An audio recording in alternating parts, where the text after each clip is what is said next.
Hi, everyone, and welcome to season 2 of the Creative Spirits podcast. And oh my goodness, we have an amazing podcast, an amazing season planned for you all here, and planned thanks to Spirit, thanks to the work of Sherrie and I and our creative souls that have come together and just know that what we have to share here is something for whoever, wherever you are, whichever listeners come our way. And this is a mighty special one. Our season is called, are we ready for this? Drum roll, Sherrie. Drum roll. Yeah, drum roll. I suck at drum rolls, but good. It was perfect. We didn't rehearse the drum roll. Be living in self. Be living in self.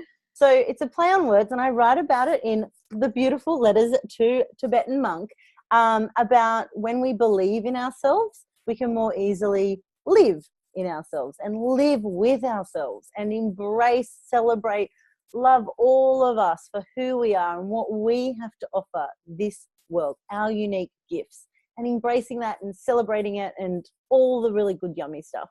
So which I absolutely love. Sherrie loves it. She loves it. So, again, season 2, it's all about coming back to self and living, believing in ourselves. And this all came out from our season break when we were having a chat with the beautiful Tarah. Hopefully you caught that one last week. And what I was talking to Sherrie about was, and Tarah and you all, was how my meditation practice that I started 2 years ago now, 15 minutes every day for 7 weeks, changed my life. And I was talking about how having young kids wasn't an excuse, but I was very fortunate that Silas could be there to take Lucy, who wasn't even 1 yet. But that was all. He was happy to do that because he was just like, yeah, whatever helps Kate, whatever gets my wife back. Because I had lost myself. I'd lost myself to parenting wholeheartedly. I was happy to be indulged in such an experience, but this really triggered something in both Sherrie and I. And Sherrie was like, I think we've got a whole season just there, coming back to self. What do you do to bring back to self, connect to self, believe in self? So thanks to Precious Monk, we're going to name this season Be Living in Self. Take on the word believing, because it all starts with belief in self, and making space with the self, which is what this episode is about today. Making space, and making space for a practice of sorts, a ritual, some kind of consistency within the chaos, or within you feeling like you're drowning or a little bit lost. So Sherrie's going to open this up because she has a beautiful story about how yoga as a daily practice really transformed her, or helped her come back to self throughout the midst of really, really tragic circumstances and, intense grief.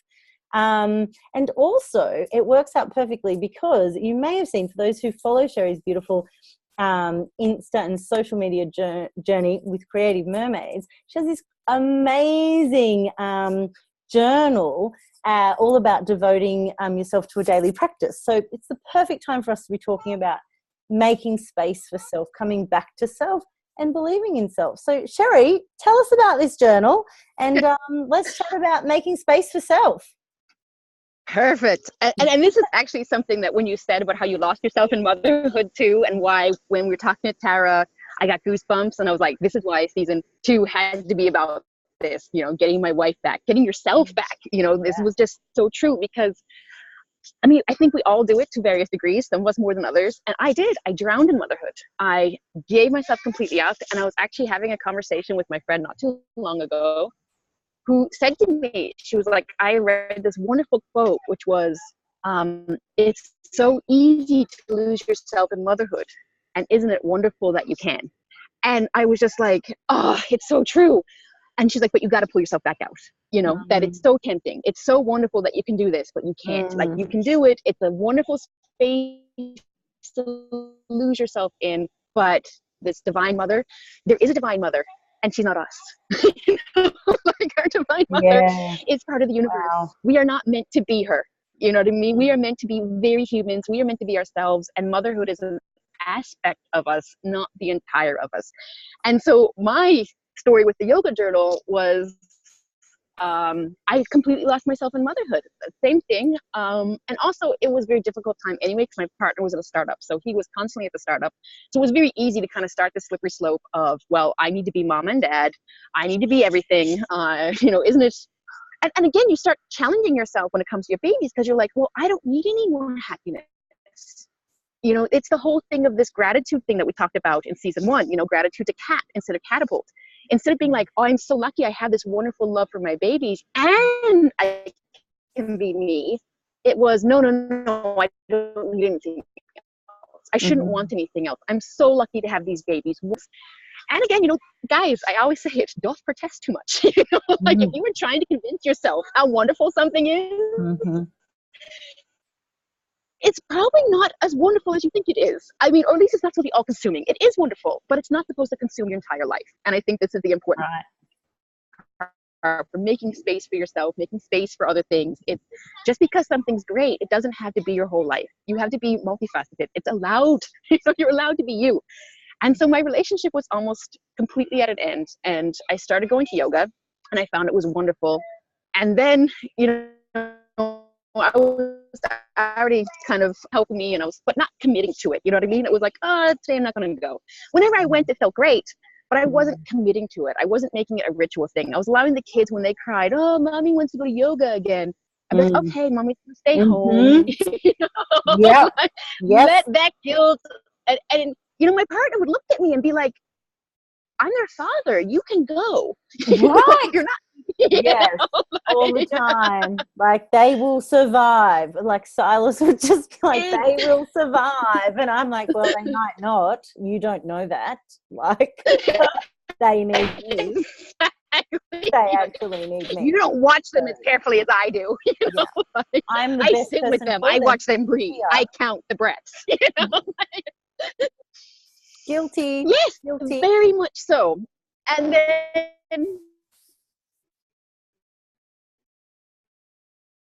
yeah, you were talking about was actually, I shared the yoga journal asking people, you know, that it's a great thing to do. You know, what I really love about it is the bodily practice with the journaling together. You know, you kind of move through the grief and then you sit with the pain, and then afterwards you journal what you just went through. And for me, it just was massive. And the change there was, wow. And I mean, I have to say it because I'm like, this is why I'm kind of going around. I'm trying not to cry. But the story that let it out, my love. This is a perfect time to release. Yeah. Well, I mean, we talk about best friends and everything else. I mean, my best friend Tracy is amazing. And so what happened was, when my brother died, his friend lived across the street and saw the ambulance and ran across the street and found out what happened and then put it straight on Facebook. No. And I asked people on Facebook, you know, like, if you are not if you're not reading this from immediate family member, maybe you shouldn't be sharing this information. There is things on Facebook, and you know what, you have a grief too. I know she was upset. I understand that she was upset, but there's also a time and place. And this is what I think makes my best friend so amazing, was that she then called me. She saw it on Facebook, was like, oh God. Her brother's a firefighter, just like my brother. She called her brother knowing that they're first responders and was like, is this true? And her brother was like, yeah, it's true. And she was like, I got to call Sherrie, because what if she sees this? And I don't even know if anyone else knows. I don't even know if her parents know at this point. So she called me up and I'm like, hi, how are you? You know, just any other day. And she was like, she doesn't know. She didn't tell me. Thank God she realized that this was not her place, even as my best friend in the entire world. She talked to me for 20 minutes. And then I'm like, oh, my parents are calling. And she was like, oh, okay, you should take that. I love you. And remember, you can call me anytime. Which I was a little bit like, okay. But it's not unusual. Like, telling me I love you is okay, but call me anytime. But, it was just kind of a little bit, okay, click, hi, Mom, what's up? And I could tell right away. And the worst thing was, I didn't know what was wrong because my mom couldn't say anything. She was just like, Sherrie, Sherrie, Sherrie, Sherrie. And I was like, I flipped. I was like, something's wrong. What's going on? I started screeching and everything else. Yeah. So anyway, And then I call her back, you know, and she was like, tell me what flight you're flying home on, because I lived in Berlin, Germany at the time. And she was like, I will meet you in Montreal. She's like, you are not coming home by yourself. And she did. She booked a flight. She met me in Montreal. This is a 3-hour flight, people. And she met me in Montreal, collected me there, let me have that stopover that I wasn't by myself, flew me home, dropped me off. And what was so wonderful about this was that then for my parents, I wasn't a mess. You know what I mean? Like, my parents had enough grief. They didn't need me showing up completely losing my crap. But I had lost it with her. So when I was able to go into the house, I was able at least to, of course I cried, I was upset, but I wasn't this, you know, unleashing the agony type thing. So I dedicated the yoga book to her, and this is what the story was on Instagram. And I have to say though, like this again was spirit saying, okay, I have been threatening and threatening and threatening to get my life together. You know what I mean? I'm not saying my brother died for this, but what I am saying is that it took my world finally falling completely apart. Like, not just a little bit apart, like completely crumbled around me. There was, you know, we would have been together. You know what I mean? Everything falling apart to be like, okay, now are you serious? You know? And it can look like anything. Like, this could look like you lose your job. This can look like you lose someone else. I mean, Rebecca Campbell had the same experience of losing someone she truly loved before she was finally able to say, okay, I'm stepping out of this closet. I mean, and I guess it's what I talk about the messy middle too, is that if you really are at this point that you're like, I'm crumbling, nothing is happening, I am a quivering mess here, and I need help, it's okay. It's okay. And this is where this ritual comes in, to say, you know what, I believe in myself. I'm going to make that space. I'm going to do a daily yoga practice. I'm going to do the daily meditation practice. Something is wrong. I'm in so much agony. And instead of shoving that agony down and pretending it's okay, you just let it out and you sit with it and you move through it, whatever that looks like for you. For me, it was yoga journaling, but it could be painting, it could be writing, it could be running. Dancing, it doesn't matter what it is, singing, whatever helps you move through it. Washing up. Yes, exactly. There is no right way. You know, it could be sitting there drinking tea. Exactly. You know, like, well, I mean, one of my friends says his Zen is washing dishes. You know, he's like, it's all dirty, it comes out clean, and I've got 20 minutes where I'm just meditating and repetition movement. You know, like, my meditation mentor, she says, like, washing up to her is like, she imagines she's washing Buddhist babies, little newborn babies. Every plate is a baby. So, like, it's such a mindful practice to her that she gets immense pleasure out of it. It is amazing to watch. But it was the same thing now. Like, the girls are older, and often I will meditate in the shower. But one of the best meditations I can do is put on some Kerry Grossman, one of my favorite meditation chant, beautiful bliss goddess women, on Insight Timer, and one of her beautiful songs, Honey, is 15 minutes long. I put it on and I clean my kitchen, and the kids are just playing, and they know I've got a song on, and I dance and I stack that dishwasher and I unstack it, and it's not a chore anymore. And it sort of is. If I do it without the music, it's not the same. Like, I feel like it is some sort of practice to me now, where I'm like, well, I'm getting a little bit of my movement on. But this is what the Buddhists say, right? Exactly. Yeah. Every day. Make it. It's not your situation, it's your approach to situation. It's the fighting situation. So yes. And this was my thing too, this fighting, this not, I mean, and this is what, you know, the death of my brother finally had to bring home to me, was that, you know, even though my relationship was falling apart, I thought I was in the most pain ever, I was like, but I was still fighting it. I was still clinging to things. I was still like, I wanted to change. I want the past to change. I want the past to change. But death is so final that there is no change. You know, it really is a case of, it was a wake-up call for me too. It was like, you're not guaranteed. He was the baby of the family. You know, he was not supposed to be the first to go. And, but, you know, so there's just so much of that. These stories you tell yourself and this whole thing, and you just kind of go, okay, and I've got a choice. I can either keep clinging to the past, keep clinging to that pain, keep validating it. Exactly, but that's just it. And you really want to validate that pain. You want to stay angry. You want to stay mad. I mean, this is the whole thing why, you know, the forgiveness, what we were talking about, I always say it wrong, Hopo, the Hawaiian. I love it. I do it. But I Yeah. love you. Please forgive me. I'm sorry. Please forgive me. I love you. Thank you. I'm sorry. Please forgive me. I love you. Thank you. And you can say it any way, actually. Yeah, it doesn't matter which Yeah. way. It's just the saying. Yeah. And at first it hurt. I could Oh, say, I could say, forgive you even, but I Mm. love you, or I'm Mm. sorry. That was very Yeah, difficult yeah, for a like long because time. really on the tip of your tongue you want to say fuck you, right? Exactly, right? And that's okay. Of course you do. Of course you do. Like who isn't going to be in that depth and that angry and that mad and that saddened by such an intense situation? But here you are in the mud and no mud, no lotus. Okay, I'm gonna come through this through choice and Exactly. through a daily commitment to self, making space to self because you deserve that. The world needs you.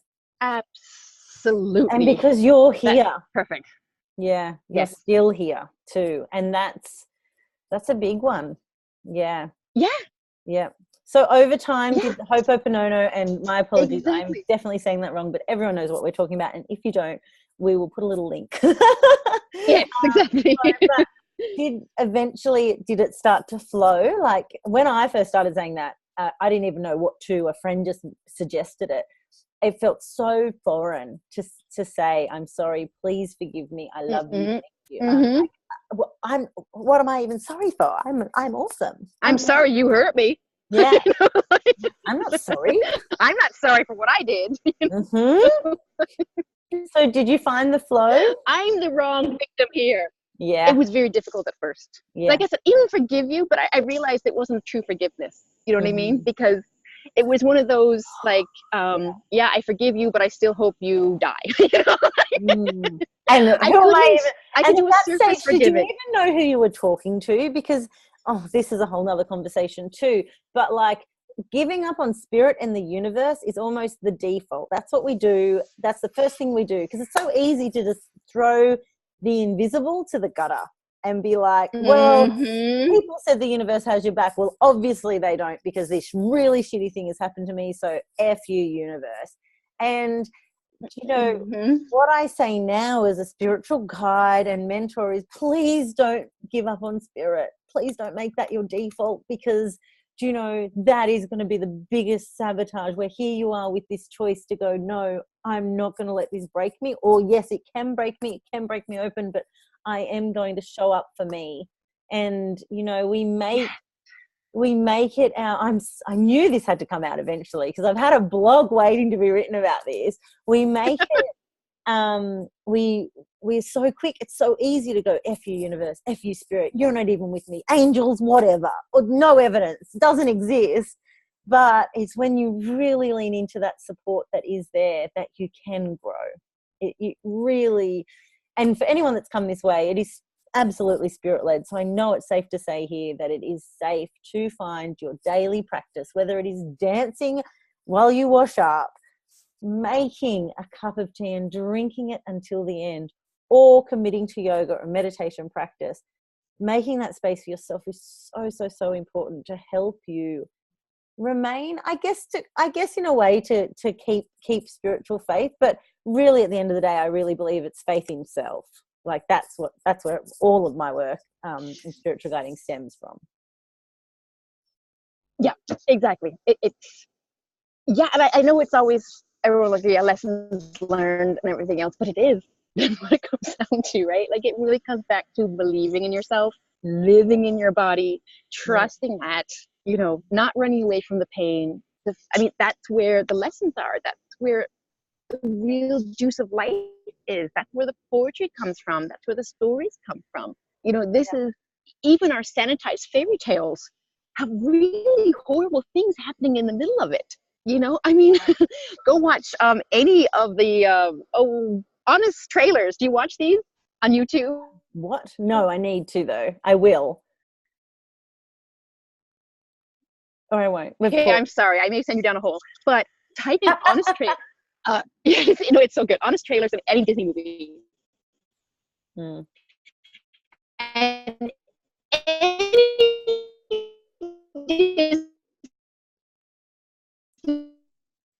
any Disney movie, and will tell you the truth of what really happened there. You know, not the pretty, true. I mean, even our sanitized fairy tales, you know, there's death, there's destruction, there's loss, there's singing around it, but it's still there. And I think this is something we try to fight, and I may just broke up, I hope not, but I've got you. yeah, and this is something, good, perfect. We try to sanitize everything. And I think this is a big problem, that because we see it sanitized, we try to sanitize ourselves. And this is why we want to say fuck you, because we're like, wait, no, it's not supposed to happen to me. Yes, it is. You're human. You're here for an experience. It's real. You're going to go through this. You know, and I get mad at myself that I lost myself to motherhood. I'm like, who was I to do that? And then I remember, you were meant to. Actually, there was lessons in that. Yes, exactly. No coincidence there. No coincidences. Wow. So I think that the whole mess and the whole dirty, that's a really big thing to share with our listeners as well, because everyone, beautiful souls, you don't need the perfect yoga mat to start yoga. You don't need a personalized meditation teacher, although I know a few great ones, to start meditation. You don't need a pretty journal. You don't need the most expensive tea to start a tea ritual. By the way, beautiful blog coming out soon by Lucy Moon Co. about the ritual of tea. Watch this space. I'm sure I'll share more about that. But I would love to read that, actually. We don't need to, just don't wait. You know, my first spiritual altar, it's still here and it's evolved and it's beautiful, but I moved a big pile of books that I've now since cleansed. They're long gone, you know, just stuff I was clinging onto, teaching folders, files I didn't need, but it was still part of my identity. They've gone and made space for a whole business and 2 published books and so much more. And I made space, and I sat a little candle and a place for my incense and a few little trinkets. And it stemmed from our work with Sarah K. Jones. She had to get a mention. First episode. Yeah. But, you know, to set up an anchor, to set up an altar, and there'll be more talk on this throughout the season as well, to make space for myself was huge. And every day making that. You're allowed. Yeah, and I didn't have to wash up before I meditated. I didn't have to even have a shower, although that did become a part of my, you know, coming back to self. I would meditate, then cleanse every single day. And of course it continued throughout that 7 weeks. I think I actually did that exact same thing for probably more than a year before I went, oh, I can do things differently. I can go outside. I can meditate this way. I can play my music. I can tune in. I get that before I do my sessions. Like, it's allowed to change. It will evolve, but just commit to something, no matter how small, for yourself. Make space for yourself, because it is transformational and it starts with your choice. Yes. I always think of it like a ripple effect. You know, like I said, you just drop it and you get to go deep. And as you go deeper, it goes spread out. So you don't even see how much of an effect is happening until all of a sudden you're like, whoa. And not to mention, and here's another one of our topics is going to be this season, reflecting and celebrating. Because I promise you, beautiful souls, you'll be like, remember when I listened to that podcast and I just had to start that one thing, and now I've started, and whoa, that's not saying there has to be an outcome. But just like when you do dare to reflect and look at where you've come, like it blows me away to think that I would be recording a podcast with my beautiful soul sister who lives on a boat on the other side of the world, you know, quoting two of the books that I've published. Just know, but meditation, a journey back to self, the new version of self. You know, will never be the same. I don't want to be the woman I was before children. I was miserable. I wanted babies. I had a very clean home. I do miss my you know, but she's still me. It's all me, and it's all okay. And yeah, you can tell how passionate I get about this. Just one thing for you every day, preferably roughly the same time of day. It does. Well, I think this is your boundaries. This is learning to protect it. You know, I mean, and I think this is why it's so important that, I mean, if you're the type of person who can really every day make the promise and fit it in somewhere, I honor you and I love it. Yes. But most of us will put it off, and then all of a sudden it's 6:30, 7:30, 8:30, and we're exhausted. And the last thing we want to do is something for ourselves. And this is what we've done. We put everyone else's needs first. And even sometimes it's like, well, Sherrie, I need to eat. I need to work. You know, like I need to pay the bills. Yes, you can, but then set the alarm for 5 minutes. I know you want to sleep in. I know, I understand. There's some wonderful 5-minute yoga videos for waking up on YouTube. It's free. You know, it's 5 minutes. And it's such a wonderful, slow, fantastic way to wake up. It's just a couple sun salutations. You know, like it really is a 5 minute. And all of a sudden you're like, and this will also do a chain reaction for the rest of your day. Because all of a sudden, when you walk out, you've just done yoga for 5 minutes and you're looking at the sugary breakfast cereal. You're like, I don't even want that. You know, I don't even need that. Or like instead of hitting the bakery on the way, you're like, no, I don't want that actually. And you start making different choices. Yes, exactly. Your choices start changing because your body feels better. And the better your body feels, the better the food. I mean, I find for myself, everyone asks me how I kick sugar addiction. There's lots of ways to kick sugar addictions. But the main thing comes down is start with moving your body, because as soon as you're moving your body doesn't want the sugar as much anymore. Your body's like, no. You know, like, it's when you're kind of sluggish and you're like sitting at the laptop and you're going, I need cheesecake or I need chocolate, you know, like these, and that's when I say, actually, okay, no, flick on your diffuser, put on some oils and do another 5-minute yoga. Yoga doesn't have to be an hour. It doesn't have to be at a studio. I think it's fantastic when it is, because it also gives you that more sacred space in the sense that you're like, this is really me time carved out right now, that I'm leaving my house, you know, like I'm functioning, leaving the house, going with other people and doing this thing. But it doesn't have to be. It can really be, you woke up 5 minutes earlier every day, do it for a month. And then after a month, bump it up to 10 minutes, you know, and then after 2 months, say, okay, I can actually do a full half hour, and then go, I'm ready to look at a studio now, you know, like, or maybe you're never ready for a studio, but you've got this whole elaborate thing built on what you need, your rituals, and you'll start making like just the ripple effect of everything. Once you start protecting that boundary, you start realizing where your other boundaries are weak, and you start going, actually, no, I am deserving of, getting paid for my overtime. So if I'm not being paid overtime, I'm not doing it. I'm going to go home, work on my stuff. What are they going to do? Seriously, most of the time, okay, there is a chance you might get fired, but 99% of the time, it's not going to happen, you know, because you're not, no, they can't fire you for refusing to do extra work that you're not being paid for.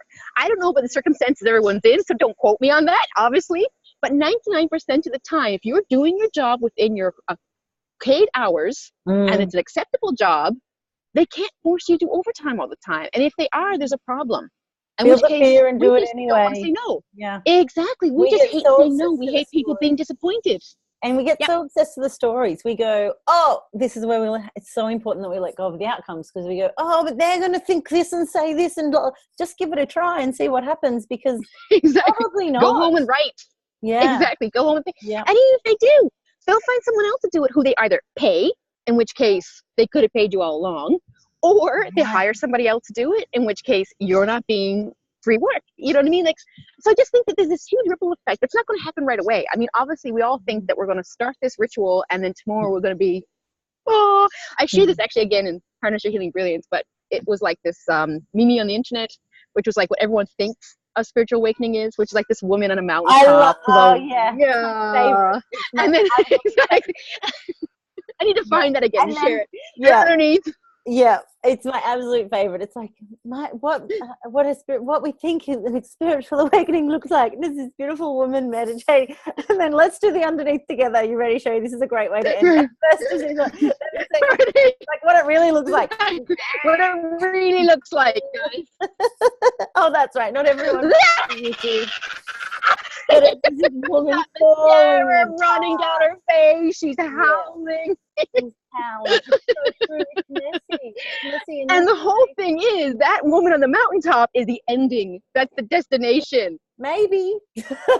But if we're lucky. Yeah. No, well, yeah, exactly. You know what? Until someone knocks her off again. But no, but I think this is the important thing. The destination can take years. You know, like I meet sometimes people who are like, you know, Zen Buddhist monks. I'm like, wow, you've got it together.